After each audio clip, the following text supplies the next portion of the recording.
Student ownership, cultural relevancy, and music as community are my core teaching philosophies. So number one, student ownership. I think back to my first day, and I put one word up on the board, and I put the word ownership. And I said to students, if you really want to make this program great, this band great, you have to make it your own. You have to take ownership in the program. You have to make it not about me, but about you.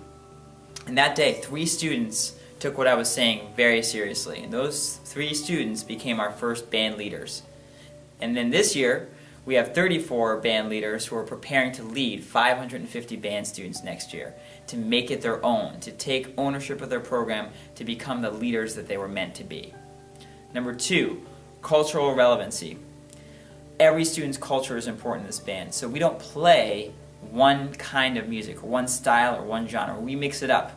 And we have students give their input of what should be played, how we should play it, how we can arrange it. Maybe we can create something on our own. So we give students, again, the ownership to make the music itself meaningful to them and their culture and their background. And then number 3, music as community. It's great to have a band. It's great to play music. That's what I'm passionate about.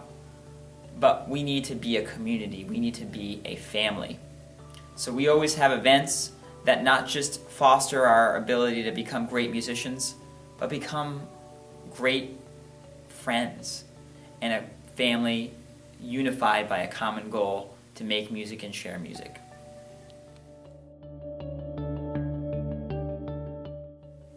June 11, 2012, my wife and I were at the hospital, and we just found out from the doctors that we were going to have our twin girls a day early, and that day happened to be on June 12th.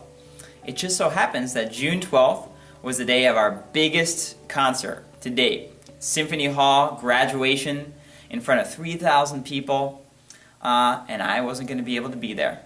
So I immediately called our leadership team, I called our alumni. We came up with a 3-page baby plan of what you're going to do, and the following day on June 12th, they drove the truck there, they set up all the equipment with the road crew, they chaperoned the event, they conducted all of the pieces, and it really became one of the most, if not the most amazing performance to date, and I wasn't even there.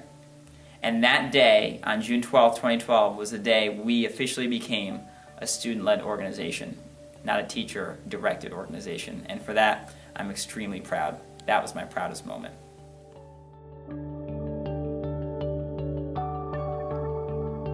The reality is that our city has the 6th highest child poverty rate in the country.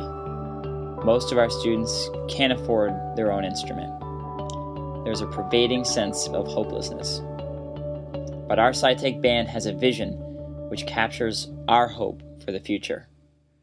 That Springfield, Massachusetts will one day be acknowledged as a distinctive center for music education where every student in every school has equal access to high quality, culturally relevant, standards-based, sequential music programs that transforms the lives of students.